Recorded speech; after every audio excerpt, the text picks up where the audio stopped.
Aló, Leti, buenas noches.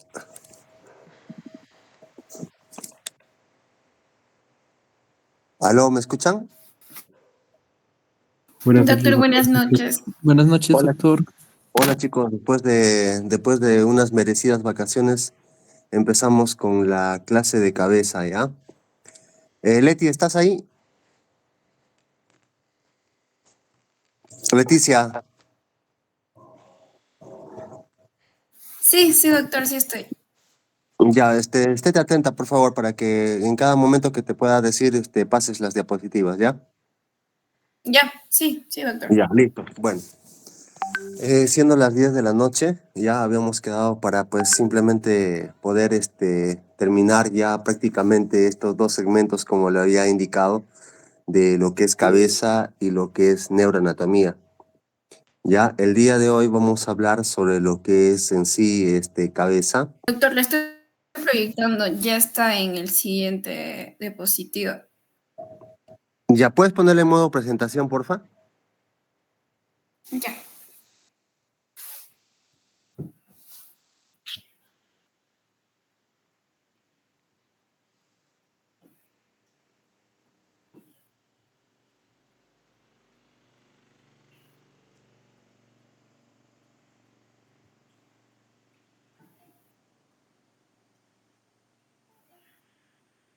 No está Leticia en modo presentación. Ah, sí, a ver. Espera un rato. Ah, su madre. Ay, ay.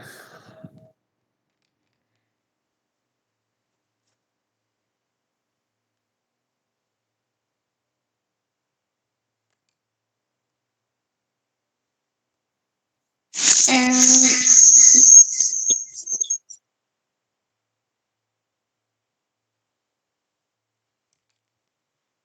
No sale. Bueno, a ver si de repente lo vas arreglando tu computadora, Leticia, por favor. Ya. ya, Listo, vamos a eso empezar, es. ¿ya? Bueno, nosotros, cuando nosotros hablamos ya en sí de lo que es la región de la cabeza, lo primero que tenemos que hablar, ¿no? Es sobre lo que es los huesos del cráneo.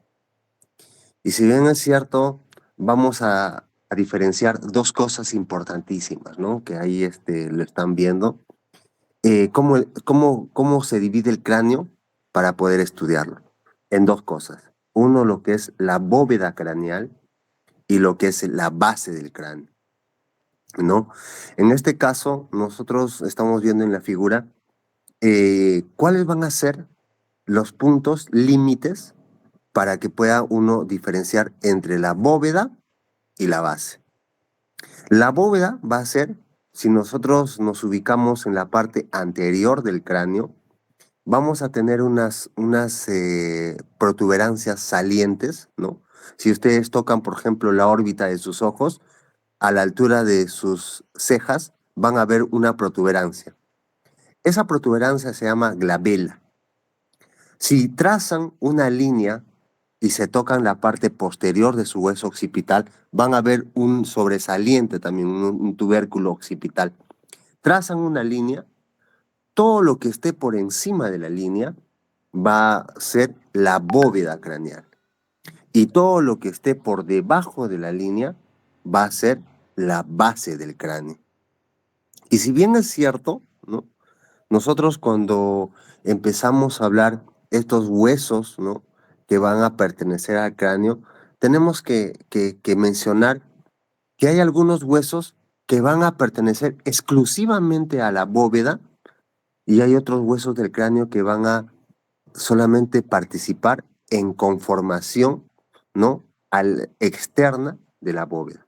¿Y quiénes son ellos? Si nosotros nos damos cuenta y vemos la imagen, vamos a ver al hueso frontal, al hueso parietal, al hueso occipital, al hueso temporal y al hueso esfenoides que están dentro de la bóveda.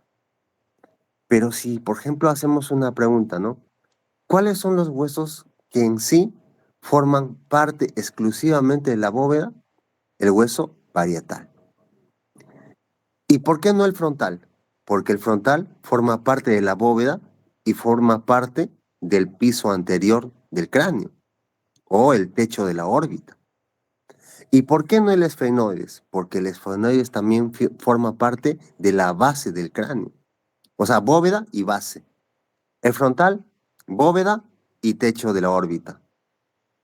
Si nosotros decimos el temporal está formando simplemente también parte porque está formando la fosa temporal. Y el occipital, ¿por qué no? Porque también está formando parte de la bóveda, pero parte también de la base del cráneo. Entonces, cuando nosotros, ¿no? Nuevamente hablamos de lo que es la división del cráneo, vamos a tener que estas estructuras van a tener bastante claras. Uno lo que es la bóveda y otro lo que es simplemente la base del cráneo.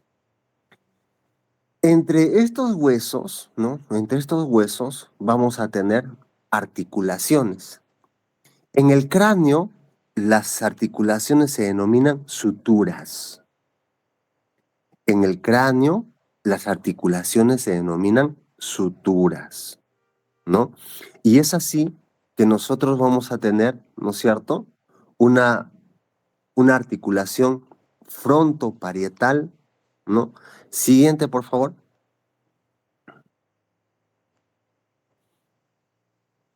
Es así que vamos a tener una articulación frontoparietal y vamos a tener también ahí las cisuras, ¿no? O suturas, ¿no? Que tienen una forma de diente. Vamos a ver que estas suturas son unas suturas dentadas, por eso dice dentada. En cambio, también vamos a tener unas suturas escamosas. Estas suturas dentadas o articulaciones entre los huesos, ¿no? Vamos a tener al frontal y al parietal. Vamos a tener al parietal. Siguiente, por favor, Leticia. Al siguiente, o sea, parietal y occipital, ¿no? Y vamos a tener también, ¿no? Que... soy. Leticia, una consulta. ¿Estás en un sitio donde hay señal o no?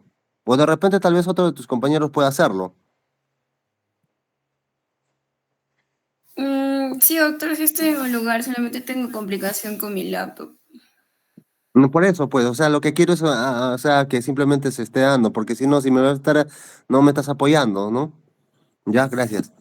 Entonces, bueno, como estábamos diciendo, retornamos nuevamente, ¿no? Vamos a ver, o sea, que o sea, en el cráneo, las articulaciones que van a existir van a ser unas articulaciones tipo sin artrosis. O sea, ¿qué significa? No hay movimiento, pues, ¿sí? Eso se disipa bastante cuando veamos al fin, o sea, al final de esta diapositiva vamos a ver cómo es el cráneo en los recién nacidos. En los recién nacidos, el cráneo simplemente no está soldado como están viendo ahora en este cráneo. En los recién nacidos, todas estas suturas que estamos viendo tienen simplemente cartílago. ¿Y por qué tienen cartílago? Porque a medida que, o sea, que se da el desarrollo, el cerebro solamente empieza a crecer 1 al 2% de su masa inicial. Por eso es que simplemente uno de los mayores órganos, pues simplemente del cuerpo, también lo constituye la cabeza. ¿Ya? Entonces, en nosotros, o sea, para estudiar la parte ósea de la cabeza, vamos a hablar de suturas, vamos a hablar de bóveda, vamos a hablar de base de cráneo, vamos a hablar de articulaciones, ¿no? Y que en la cabeza las articulaciones tipo son sin artrosis, ¿no? Y también pues las simplemente suturas tienen una forma dentada y escamosa. La forma dentada simplemente va a estar dado por la articulación frontoparietal, la parieto occipital. En cambio, la articulación escamosa va a estar dada, retrocede por favor, entre la articulación temporoparietal. Temporoparietal. O sea, es como una forma escamosa. ¿Ya? ¿No? O sea, si se dan cuenta, entre la parte, el color rosado y la parte verde, en esa articulación es una parte escamosa, como el pescado, ¿no? Por eso se le dice articulación escamosa. Siguiente, por favor. Siguiente.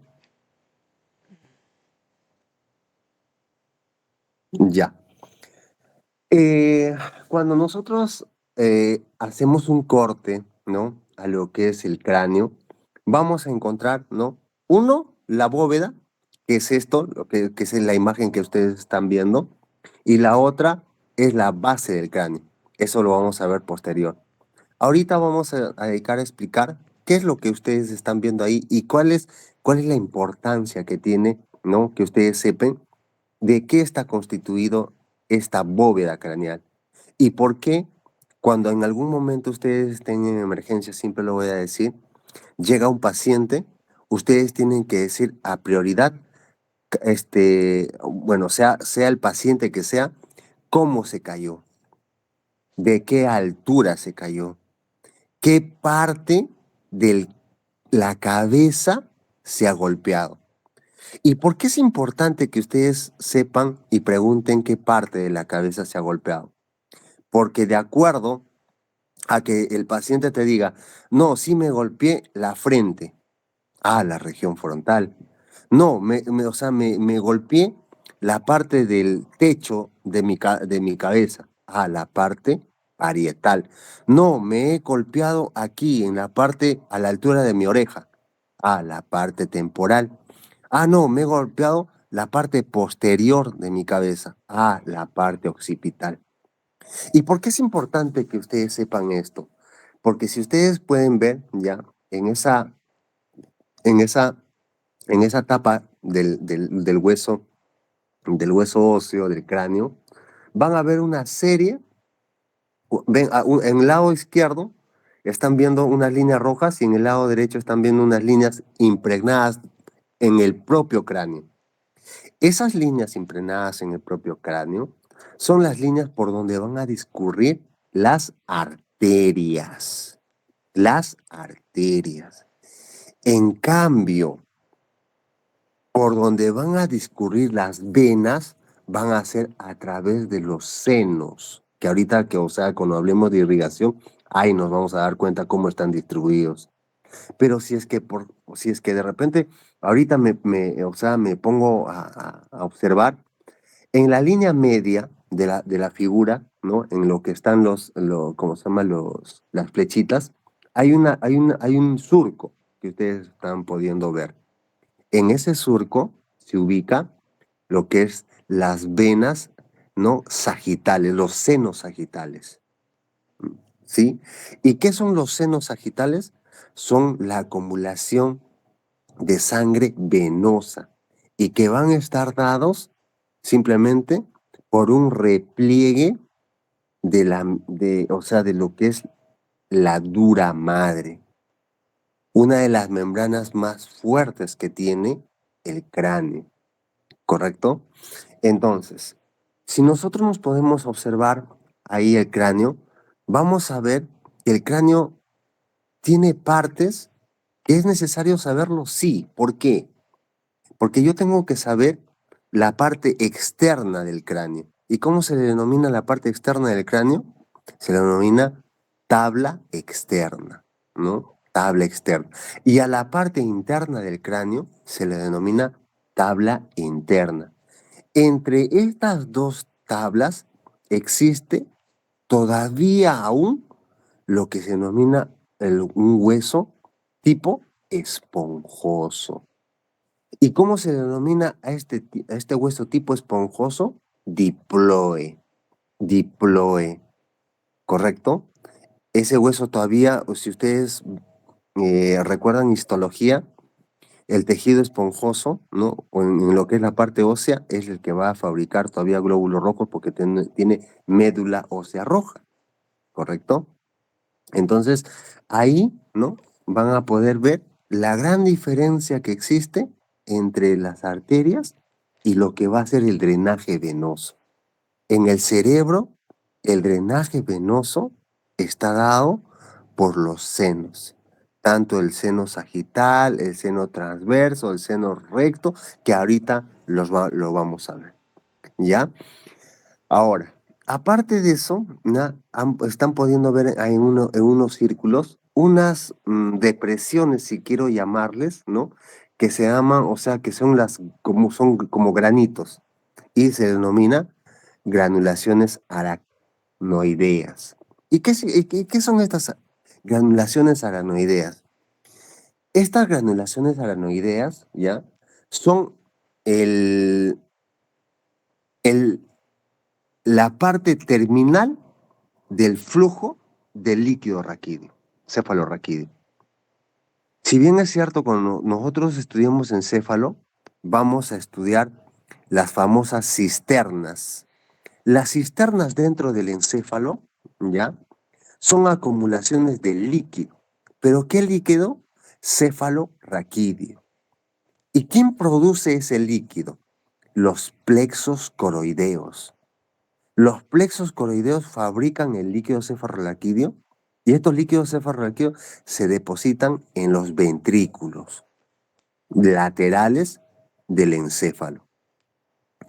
Este líquido tiene que pasar nuevamente a la circulación.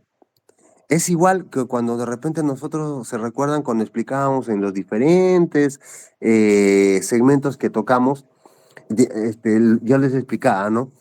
Viene una arteria, viene una vena y para que se mezclen tanto arteria y vena tienen que llegar a una estructura tipo capilares.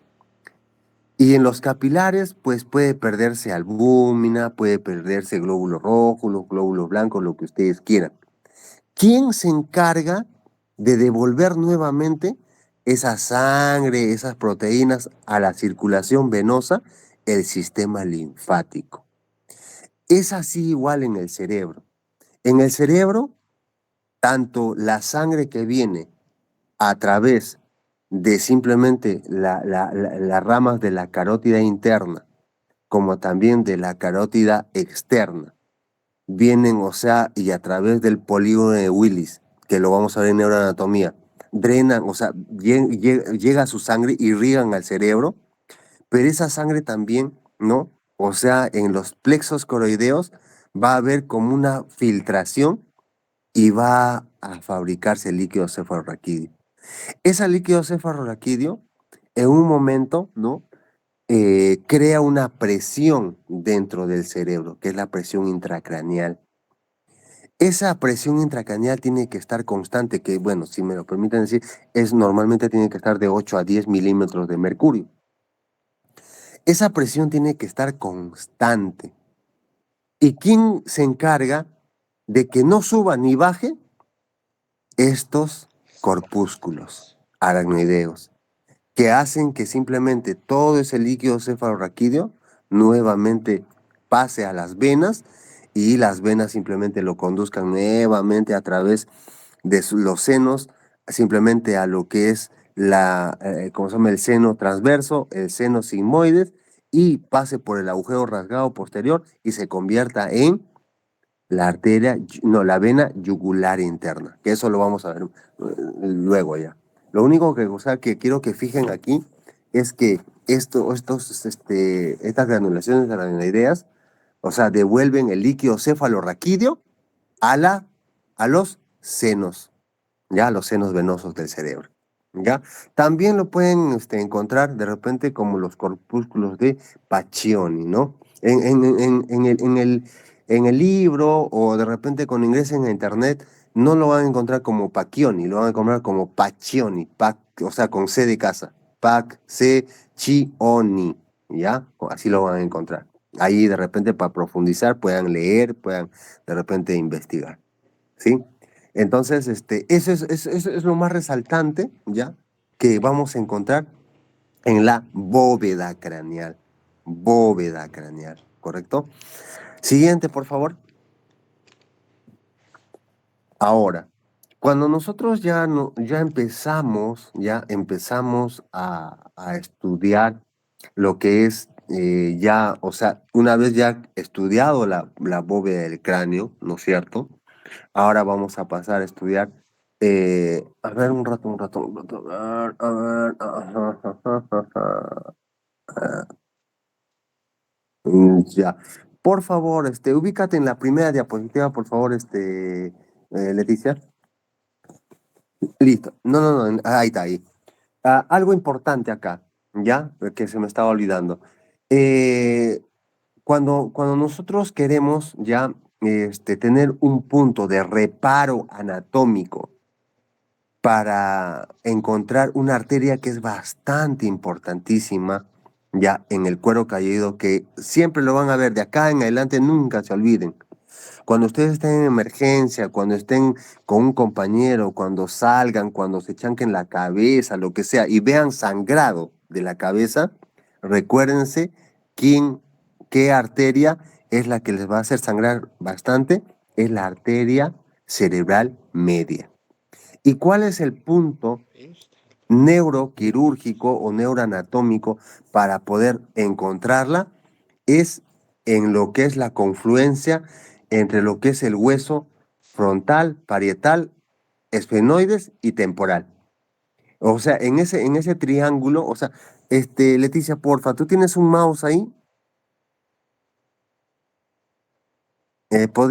Con un puntero, podrías ubicar. Ahí está, en el dedito, ahí arriba, ubícate en el hueso esfenoides, porfa. Ya, sigue, sube, sube, sube, sube, sube. Ya sube. Ahí está, en ese punto. Ese es el punto, ya, donde lo vamos a encontrar. ¿Y cómo se llama ese punto? Peterion. Terion, ¿ya? P-T-E-I, Terion, ¿ya? Terion se le llama eso. ¿Cuál es el punto de reparo donde voy a encontrar la arteria cerebral media? El terion, ¿ya? El terion. Siguiente, por favor. A lo que es base o piso del cráneo. Ya, listo, muy bien, gracias. Entonces, o sea, ahora, ¿no? Vamos a ver lo que es la base del cráneo, ¿no? Y en lo que es la base del cráneo, tenemos que ver qué huesos están conformando en sí lo que es la base, lo que es el piso o la base anterior del cráneo.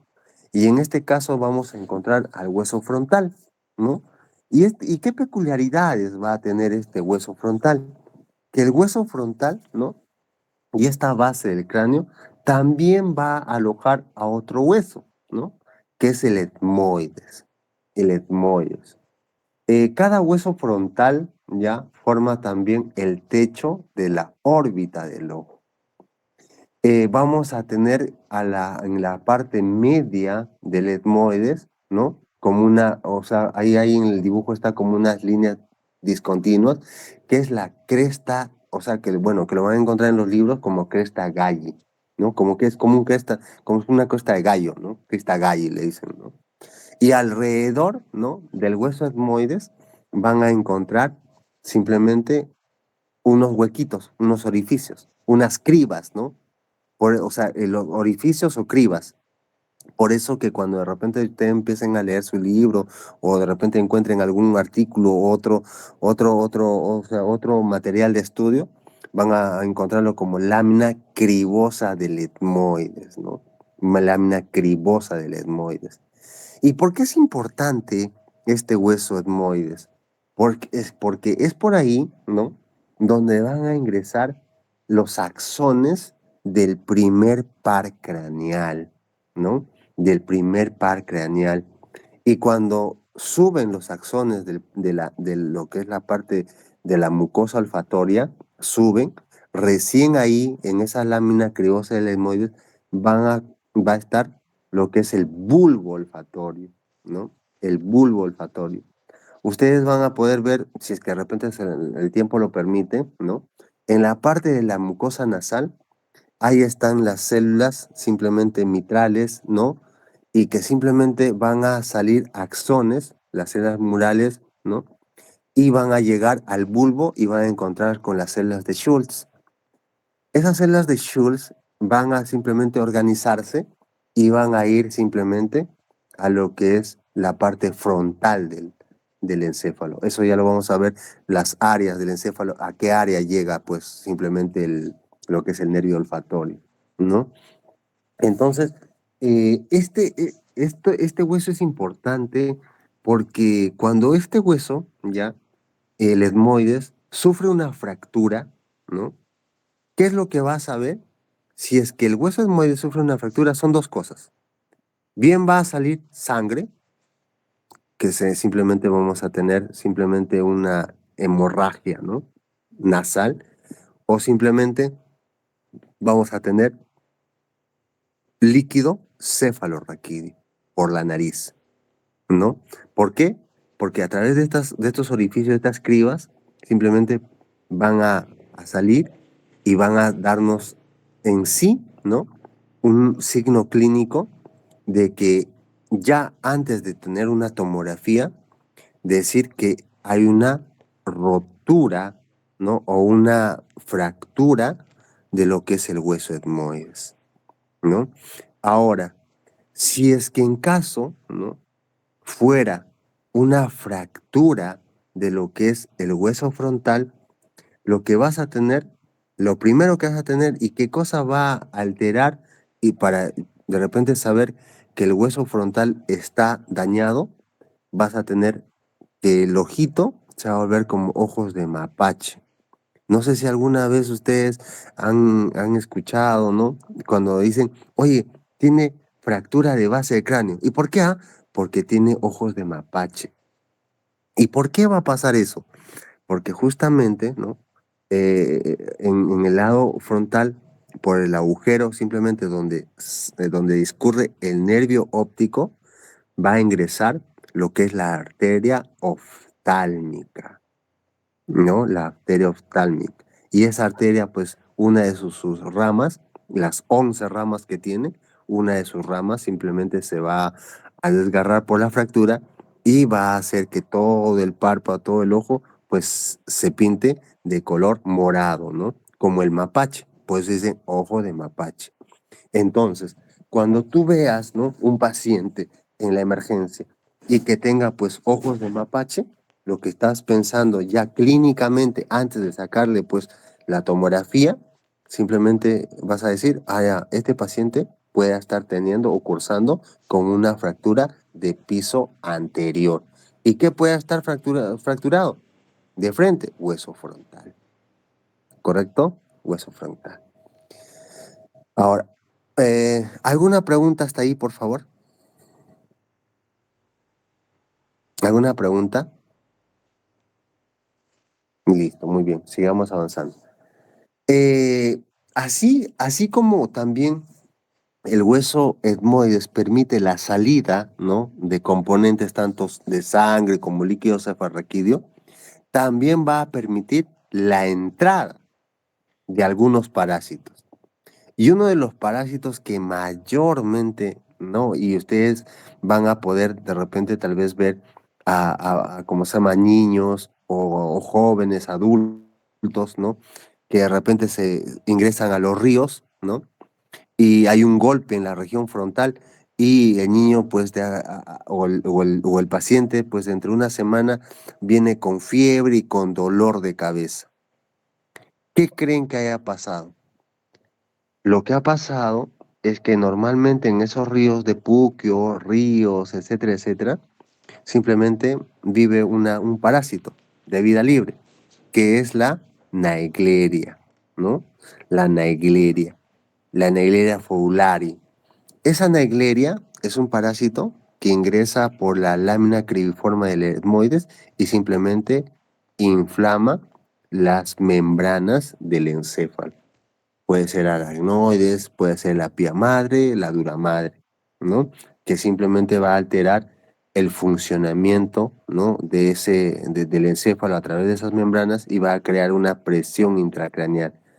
Todas las cosas que hacen que hagan que haya una presión intracraneal en el cerebro va a hacer que simplemente pues provoque dolor.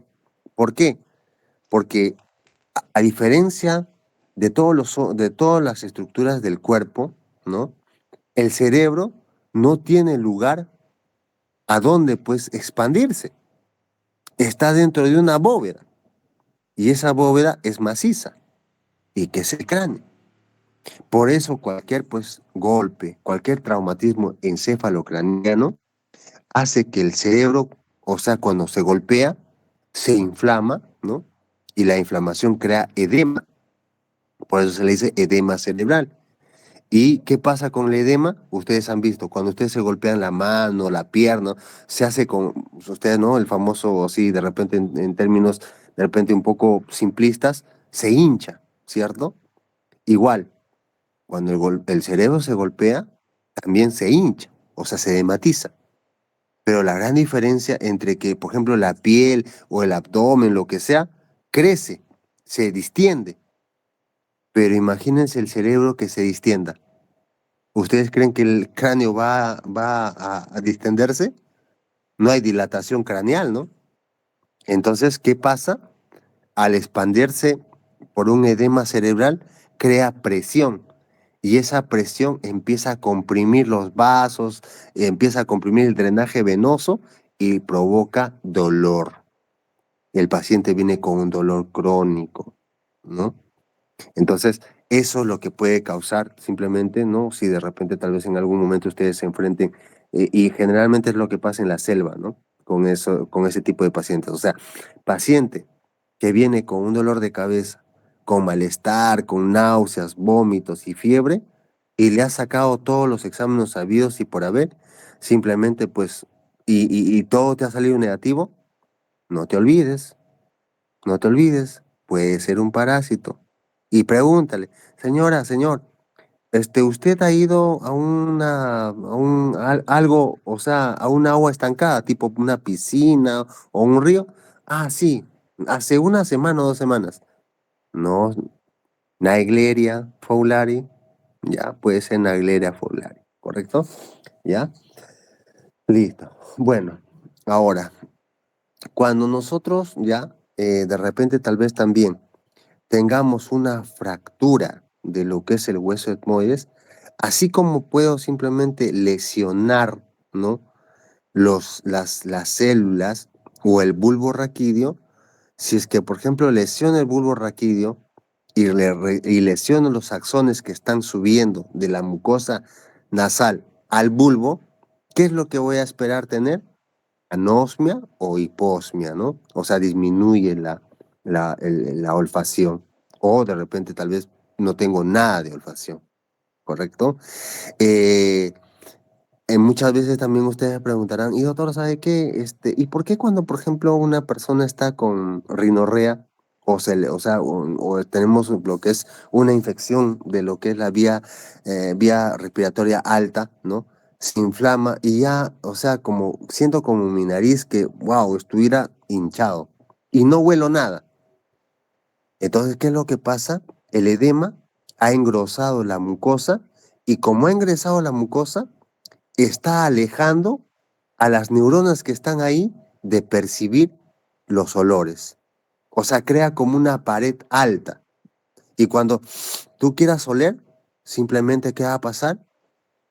No va a estimularse esa neurona. Al no estimularse esa neurona, ya no llega al bulbo y el bulbo simplemente ya no lleva simplemente la señal de olfacción a las áreas olfatorias del cerebro. ¿Ya? Entonces, hiposmia y anosmia. ¿Ya? Eso no se olviden, por favor. Listo, muy bien. Ahora, cuando nosotros hablamos, ¿ya?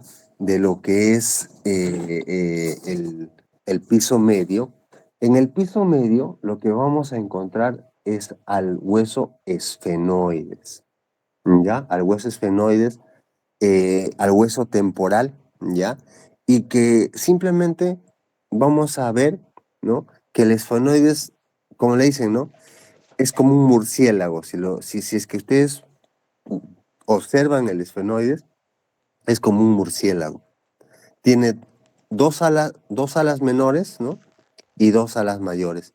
Entre cada hueso esfenoides, al centro, está la famosa silla turca, ¿no? Silla turca, donde va a estar alojada, ¿no? La glándula hipófisis. Aquí es importante, ¿no? Es importante señalar qué estructuras encuentro en el hueso esfenoides. En el hueso esfenoides, uno, encuentro los agujeros ópticos.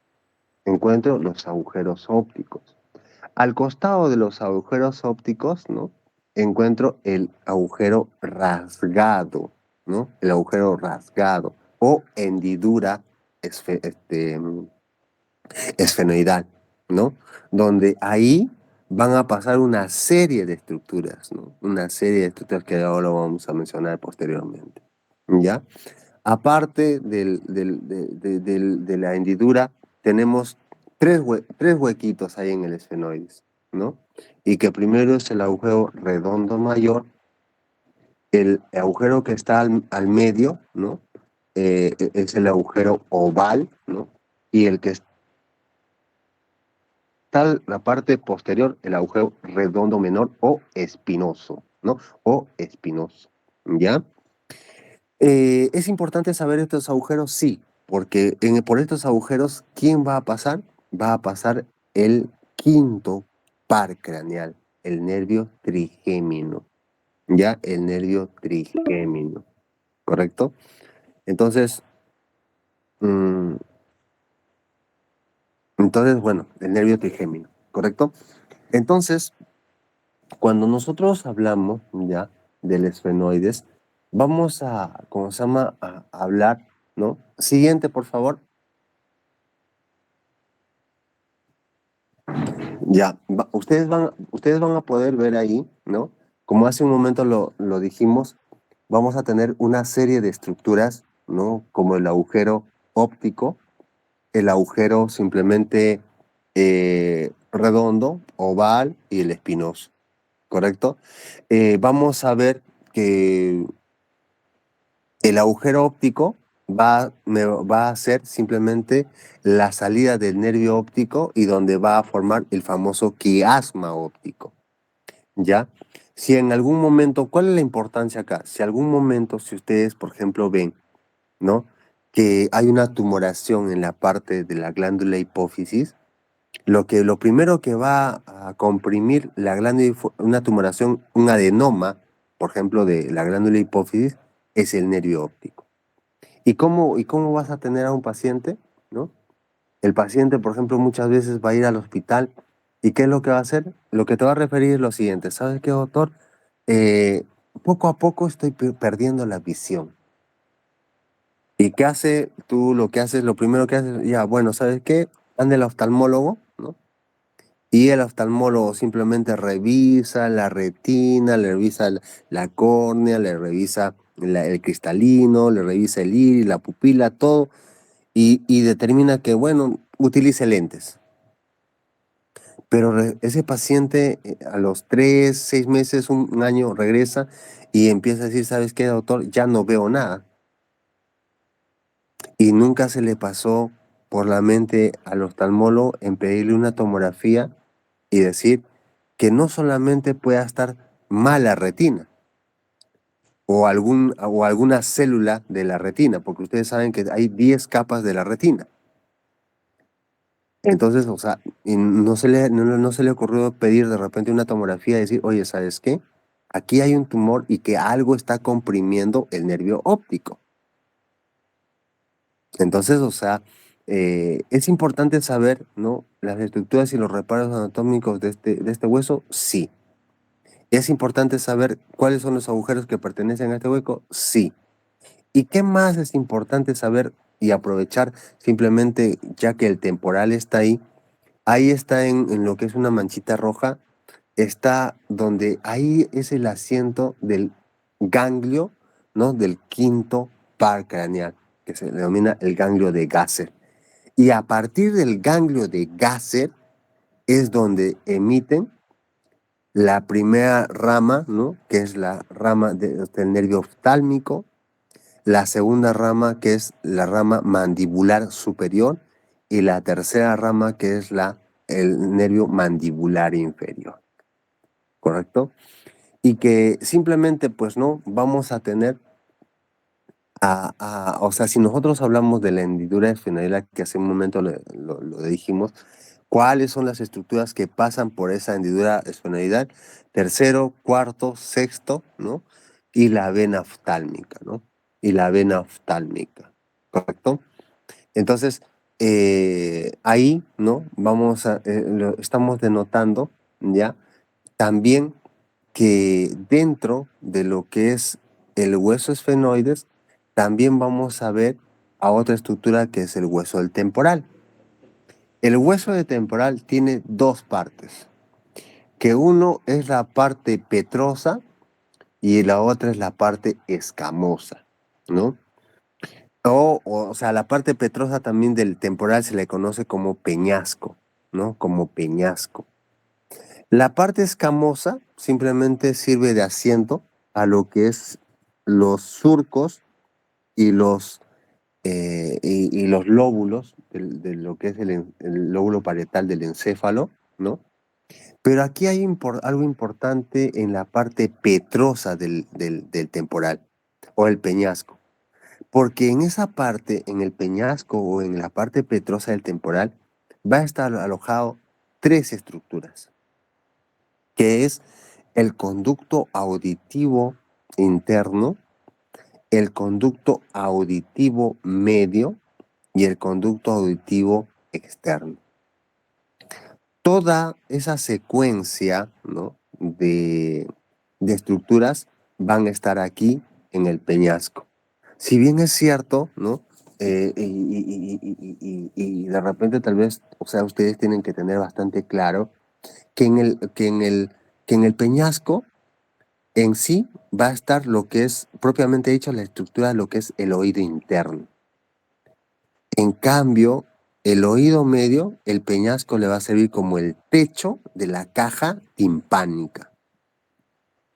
Y simplemente, ¿no?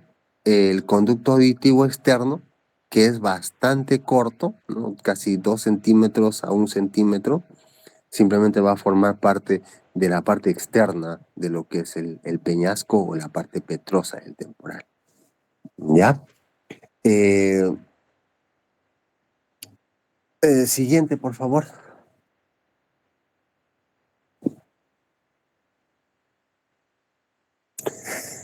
Vamos a tener nuevamente, ya ahí hace un momento lo habíamos visto, ya la silla turca, el tubérculo celar, dorso de la silla turca, ¿no? Y los senos cavernosos. Ah, ya es importante también determinar que una de las estructuras también que van a estar dentro de lo que es, o no, la parte lateral de la silla turca, va a ser los senos cavernosos, ¿no? ¿Y qué son los senos cavernosos? Forman parte de lo que es todo el drenaje venoso del encéfalo, ¿ya? Del encéfalo. Siguiente. Eh, Ahí, ¿no? Estamos viendo ya en un corte eh, coronal, ¿no? Estamos viendo, vean lo que es al ganglio de Gase y cómo así, ¿no? Eh, Simplemente el quinto 1, quinto 2 y quinto 3 están pasando por los diferentes agujeros que ya hace un momento le hemos mencionado, ¿no? En el otro dibujo estamos viendo la glándula hipófisis, al nervio óptico, a la arteria oftálmica, ¿cómo se llama? La carótida interna, ¿no?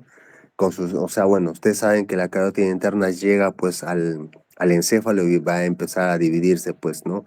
En ponto cerebelar, cerebelosa, la arteria pues simplemente también las comunicantes posteriores, etcétera. Eso ya vamos a ver cuando veamos el polígono de Willis en el encéfalo, ¿ya? Pero ahí simplemente estamos viendo las estructuras que están pasando por los agujeros del hueso esfenoide. Siguiente, por favor. Eh, Ahora vamos a ver, ¿no? Lo que es el piso posterior, ¿no? Y que simplemente, pues, en el piso posterior lo que vamos a tener bastante claro es cómo así, ¿no? El nervio vestíbulo coclear que sale de la protuberancia, ¿no? Llega así a través del agujero auditivo interno al a lo que es la cóclea, ¿no? Y lo que es los conductos semicirculares, ¿no?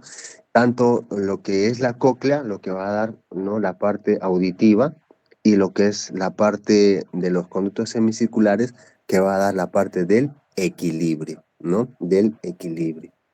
Entonces también vamos a encontrar el agujero rasgado posterior, que es uno de los reparos anatómicos que vamos a tener para ver cómo simplemente pasa por ahí lo que es el seno sigmoideo y que va a formar en sí la vena yugular interna, ¿no? Tenemos el agujero occipital, el agujero magno, ¿no? Y tenemos, pues, ¿no? Lo que es las fosas de lo que es la base de lo que es el hueso occipital. Y que también simplemente vamos a tener bastante claro que ahí va a descansar todo lo que es el lóbulo occipital y que el lóbulo occipital pues está bastante relacionado con las áreas, ¿no? De la visión, ¿no? Porque ahí vamos a encontrar lo que es la cisura calcarina y lo que es el área 16, 17, 18 del área visual, ¿no? Tenemos también que, bueno, hace un momento lo mencionábamos, ¿no? Que, o sea, ¿qué estructuras pasan por el agujero rasgado posterior? Tenemos simplemente el drenaje de lo que es seno, el seno sigmoideo y que va a dar la vena yugular interna. Tenemos al noveno par, al décimo y al onceavo par, quienes van a pasar por ese agujero, ¿ya? Siguiente, por favor. Como hace un momento recuerda, mencionábamos, este es un cráneo fetal, tenemos lo que es dijimos que en un cráneo fetal las cisuras, no, las suturas no están pegadas, ¿no? Simplemente están unidas por cartílagos, ¿no? Y si nosotros, o sea, le damos un nombre a lo que es la parte anterior del cráneo del feto, vamos a ver pues ahí las famosas fontanelas, ¿no? En la parte anterior, frontoparietal, la fontanela bregmática o anterior, y en la parte posterior, la fontanela simplemente lambda, ¿no? Lamboidea, ¿ya? Lamboidea, en la parte posterior. ¿Cuáles son simplemente las suturas en el recién nacido? La anterior bregmática y la posterior lamboidea, ¿no? Lamboidea. Siguiente, va a estar dada bastante por el trigémino y la parte motora va a estar dada por el facial, ¿no? Y es así que si nosotros nos ponemos a ver ya lo que es la parte del nervio facial, vamos a ver que este nervio facial va a dar la parte motriz a los órganos, a los músculos de la mímica de la cara.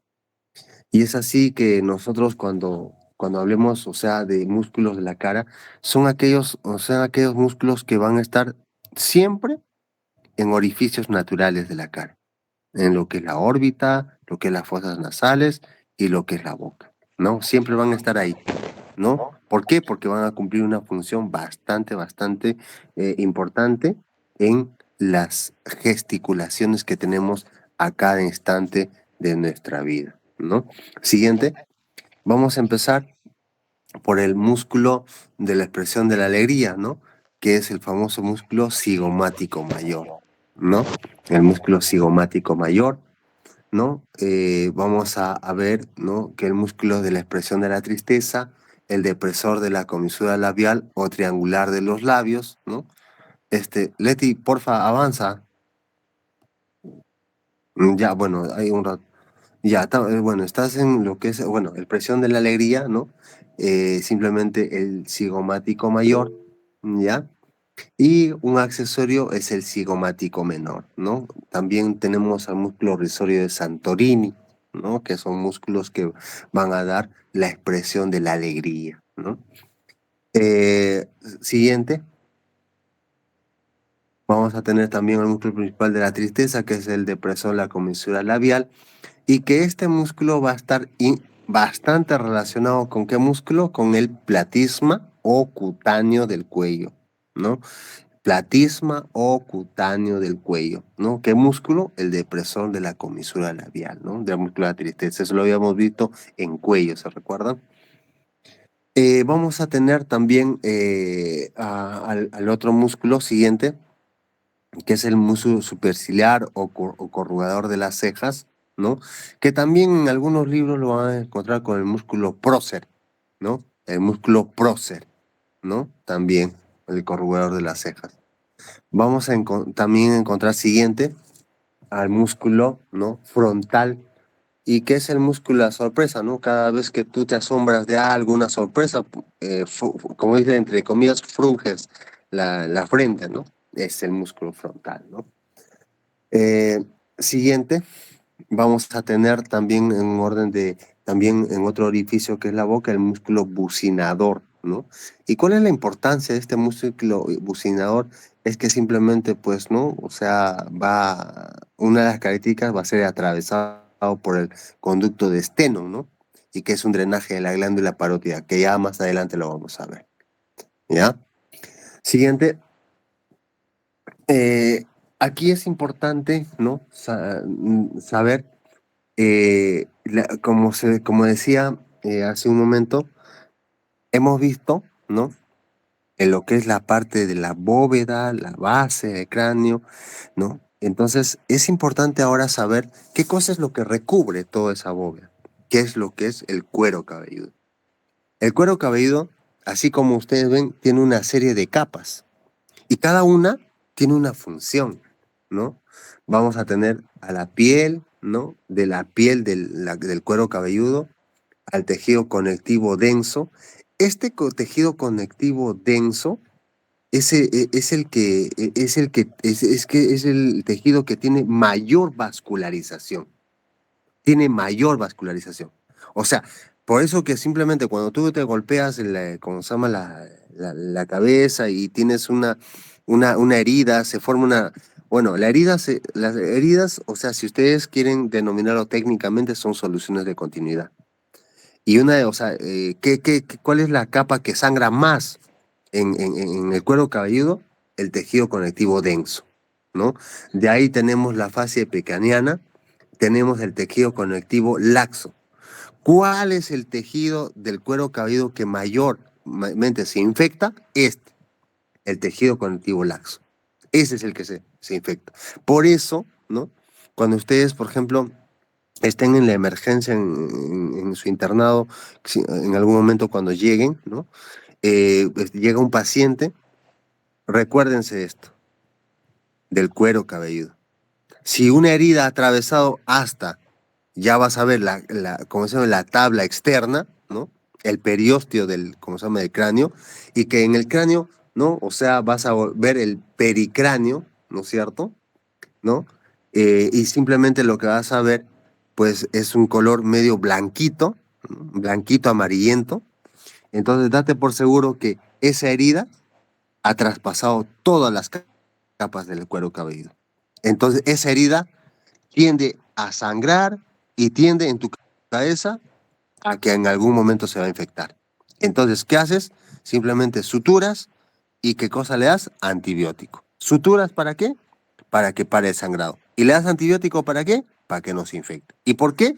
Porque simplemente el cuero cabelludo tiene dos capas, una sangrante y una que se infecta fácilmente. Listo. Ahora, también al cráneo, ¿no? También cuando llega, ¿no? Llega simplemente pues a lo que es ese color blanco, amarillento que les dije, ¿no? A eso se le va a denominar la galea aponeurótica, ¿no? La galea aponeurótica. Siguiente. Eh, Vamos a tener, ¿no? Como hace un momento les mencionaba, ahí está la parte sensitiva ¿cómo se llama? De lo que es el cráneo, ¿no? Quienes van a dar la parte sensitiva al cráneo. Ahí está determinado la parte frontal, la parte supraorbitaria, infraorbitaria, la parte simplemente cigomática facial, cigomática temporal.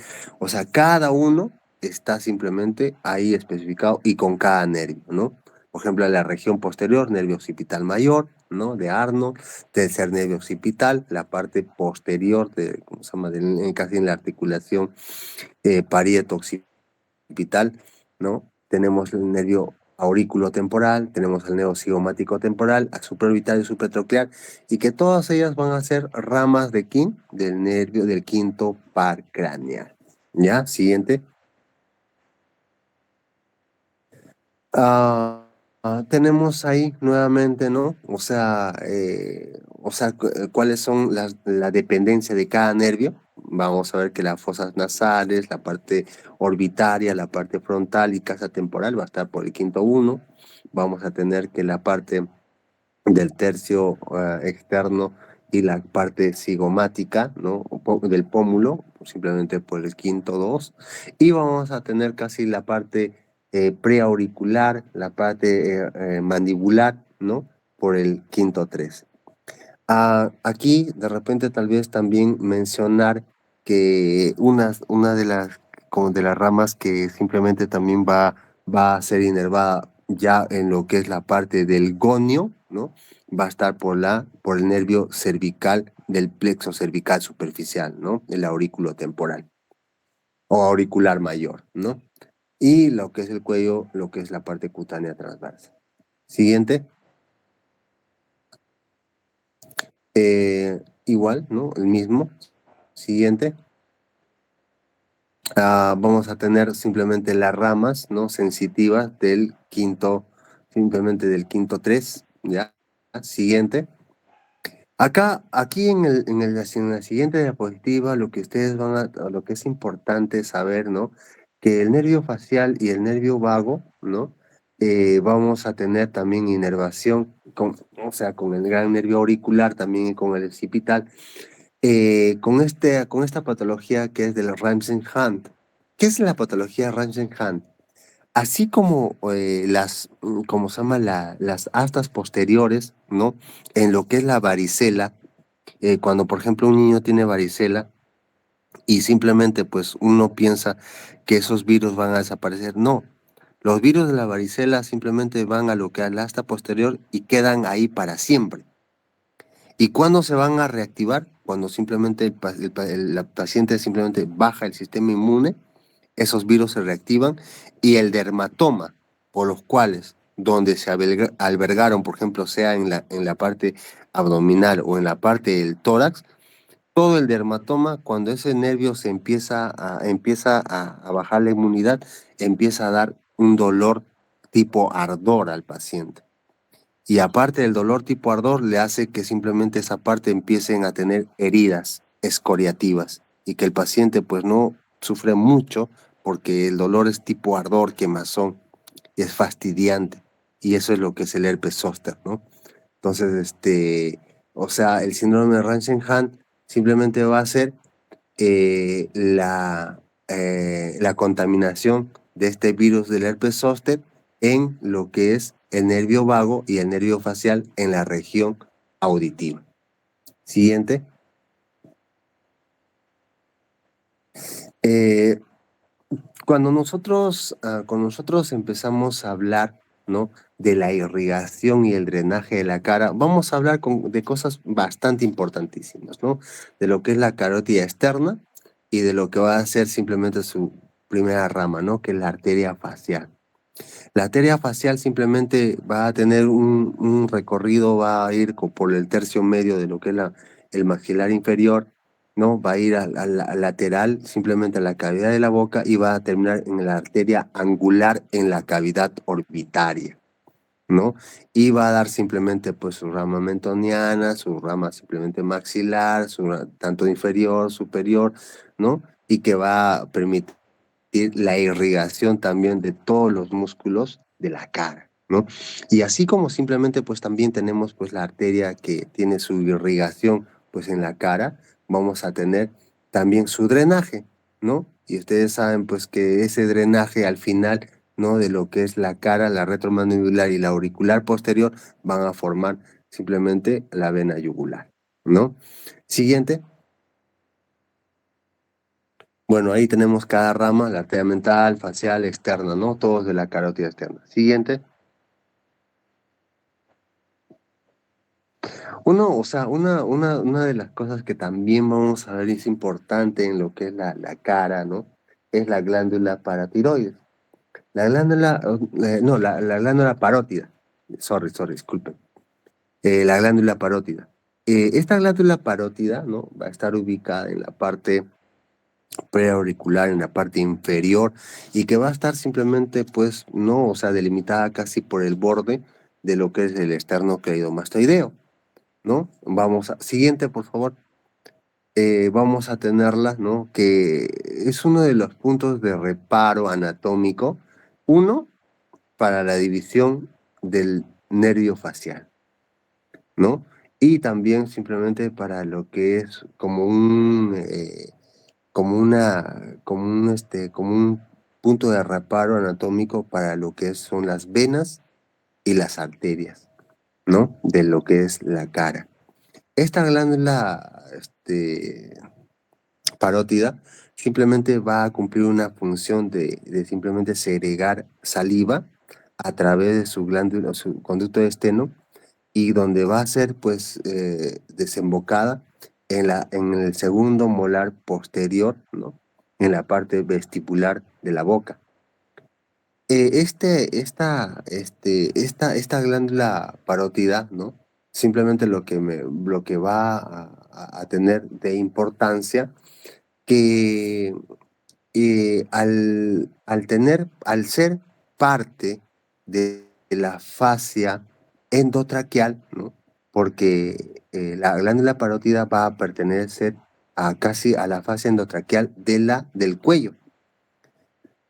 Cuando esta glándula se inflama, ¿no? La inflamación de esta glándula simplemente va a estar derivada a lo que es la zona del cuello, o sea, la fascia profunda endocervical. Esta glándula parótida en sí no forma parte de lo que es la cara, o sea, en lo que son estructuras tanto de aponeurosis. Simplemente forma parte de la aponeurosis de la fascia endocervical profunda del cuello. Y que simplemente vamos a tener el desemboco en el segundo molar, ¿no? Y va a atravesar al músculo bucinador. Y cuando pues atraviesa el músculo bucinador, vamos a tener un reparo anatómico que va a atravesar y va a pasar lateral a la bola de Bichat. Y la bola de Bichat es una estructura que está encontrada a la altura del músculo bucinador. Y que esa bola de Bichat es lo que va a provocar que las personas generalmente sean lo que le llamamos pues cachetonas, ¿no? ¿No? Entonces, o sea, aquella persona que pues no tiene muy desarrollada la bola de bichar va a estar simplemente como le dicen, ¿no? Estás, como dice, chupado. En cambio, a los que tienen desarrollada la bola de bichar, simplemente van a estar pues, ¿no? Pronunciado, ¿no? La bola de bichar. ¿Ya? Siguiente. Bueno, o sea, aquí, ¿no? O sea, lo que nos trata de decir que el nervio facial, ¿cómo divide a esta glándula en una cara anterior y una cara posterior? ¿No es cierto? Vamos a ver también ahí cómo las delimitaciones en lo que es el asta anterior del maxilar inferior y la apófisis mastoides, que son puntos de límite para que esta glándula simplemente pueda tener todo su fascia y pueda simplemente o sea, hacer una o sea, coalescer, ¿no? En lo que es la parte del cuello. ¿Ya? Siguiente, por favor. Bueno, ahí tenemos el conducto de Stennon, la glándula parótida, los nervios, o sea, los nervios de lo que es la parte del nervio facial, cómo se divide, ¿no? Y cómo así el nervio facial va a dar cada rama, pues, ¿no? Simplemente a la musculatura de la cara. ¿Ya? Bueno, chicos, eso es todo. Ya, esto va a continuar. Falta lo que es, de repente la región del oído. Bueno, los músculos o sea, de la boca, ¿ya? Bueno, lo que quería consultarles es lo siguiente. Siguiente, a ver, ¿qué cosa sigue? Ya, listo. Bueno, ya, lo que quería consultarles es lo siguiente. Este, Em, Mañana ya, ¿cómo se llama? No sé si a las 6 podemos tener un meet y terminamos lo que es la región de la boca.